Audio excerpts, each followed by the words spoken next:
فريق الشافعي عادل ربيع، مبروك التأهل يا عادل. الله يبارك فيك يا احمد. عادل ربيع مسجل النهارده هدفين، يا ترى انطباعك عن اول لقاءات التصفيات عامله ايه عن المجموعات؟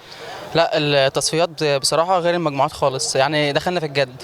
الماتشات ما شاء الله على اعلى مستوى، التحامات، اللعب سريع، يعني غير المجموعات خالص.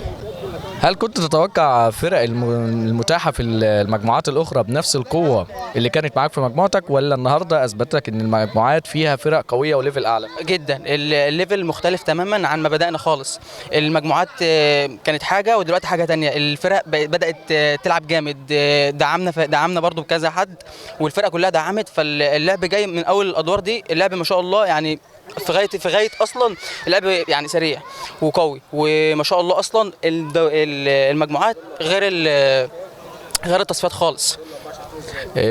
احنا قلنا زي ما قلنا مع احمد علاء، دور الاربعه هيبقى قرعه. هل هيفرق معاك هتلاعب مين في اطار المرحله اللي جايه، ولا هتسيبها كده بحيث ان انت بامكانياتك النهارده ظهرت ان هي قويه؟ احنا النهارده اثبتنا لكل الناس ان الفرقه بتاعتنا فرقه كوره، اللعب سريع مش زي ما بدانا خالص، فاللي جاي كله صعب، مفيش فرقه سهله.